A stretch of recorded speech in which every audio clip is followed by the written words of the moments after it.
Okay, hi guys.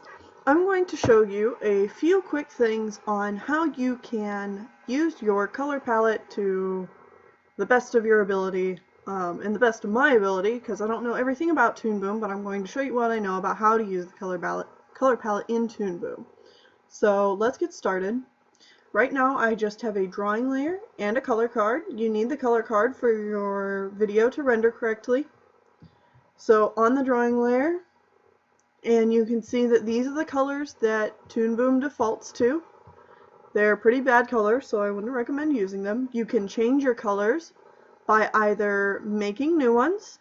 I can make a new color here, or you can click on the existing colors and change the color. However you want, you can hit multi-wheel color mode, and you can change the colors all you want here. Now, even if, let's say you decided you want to use this purple, and you're going to make like a purple cloudish shape, and you decide later, oh, well, actually I didn't like this color, I wish I could go back and change it. Instead of changing the color like you would in any other program by doing maybe that or whatever, you can actually just go right back into that color by double clicking it, and you can change the color, and you see that the color changes itself on your palette. So that's a very handy way, even if you don't know exactly what it is you wanted the color to be to begin with, you can have a stand-in color and you can change that anytime. That's a really nice feature that Toon Boom has. Next thing I'm going to show you, and you can thank user, I forget your name right now, but I'll put your comment up on screen. You can thank them for this comment, and this is why you're getting this video. To import images, browse, and pull up the drawing you want to pull colors from. And you can tell it that it can create a layer, and it'll create a single layer named Esper, or I could tell it to add it to an existing layer drawing.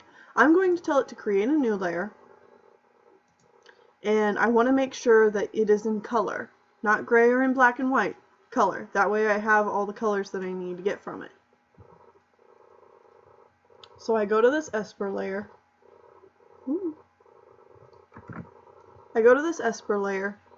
And now what I can do is I can make these new colors, double click on them, and when I'm in multi-wheel color mode, I can grab the eyedropper and I can grab my colors right from the picture.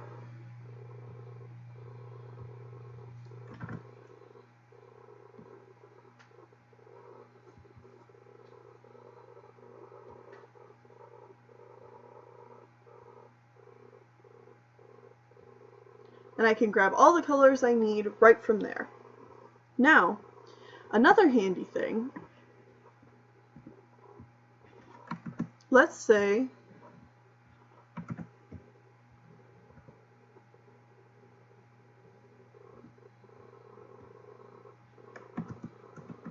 my goodness, Toon Boom's kind of freaking out on me.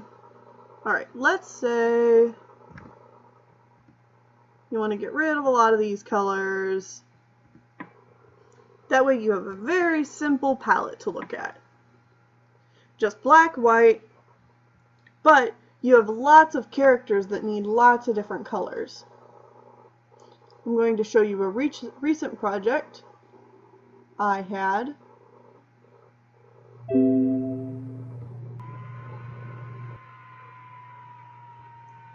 Alright, now in this project I have multiple characters with multiple colors all on one animation.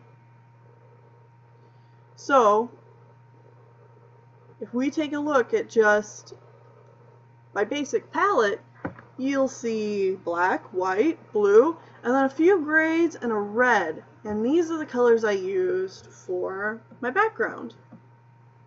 You can see there's the dark gray, You know, if I were to change any of these colors, you'd see how it looks different.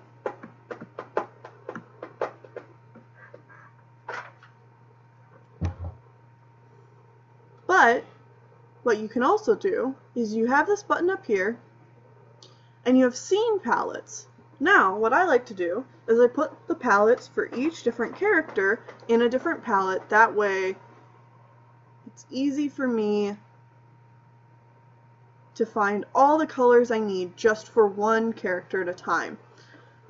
Putting all your colors into one palette will put a lot of colors down here and it'll be a headache to look at. So if you can put each color palette that you want in a new palette, it looks nicer. And it's just a little bit more organized. And you wouldn't have to do this for dividing up characters. You can do it for anything, of course. You know, just use the tools in a smart way. And let me think. Oh, you can also, here's a nice little trick, is you can also grab your selection tool, and let's say I didn't like this color that I used for Poppy Frost's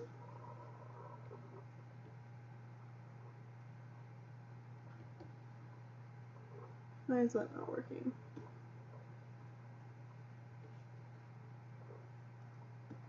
Oh. Let's say I didn't like this color at all, and yes, I could go in and change it manually with the slider like I showed you before, or let's say I already have the perfect color picked out. Let's say I want to make it this ugly brown color. I can make it this ugly brown color simply by selecting the color and then clicking on the color that I have down here. Wow, that looks terrible. But you guys get my point. You know, you can use these colors any way you want. I'm also going to tag on here right at the end of this video a couple of nifty things that you can do with the brush tool and color. So you have 3 brush options here. You have your regular old brush, you have the draw behind brush, and you have the repaint brush. The draw behind brush will draw behind whatever is on that layer. So I click it, and let's get this nice bold red out. And let's make sure my brush is nice and big so you guys can see. Now, the draw behind brush, you can color all you want, but it will draw behind whatever is on that layer. And on this layer is Poppy Frost base. So I can color all I want, and this red is always going to stay behind her. The repaint brush, on the other hand,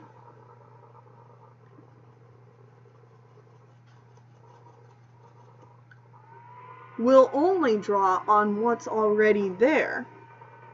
So you have 2 tools that are amazing to use, and I tend to use them a lot when I want to go back in and add highlights or shading, or even just, you know, I'm trying to do my line art and I've got line art that has different colors and I don't want those colors to overlap each other. You know, it's like I'll use the draw behind brush. That way that color stays behind my black line art or whatever color line art. So there's just a few tips and tricks on color palettes in Toon Boom. I hope that this helped. If you guys have more questions, feel free to put them below. I want to do videos that are not only tutorials on how to use the program better, but I would also like to do tutorials on, you know, animation stuff. I've got a character study thing in the works, and And yeah, just let me know what you guys would like to see. I'm really eager to help people out because I know animation is difficult and we've got to be there for each other, folks. So, I'll see you next time.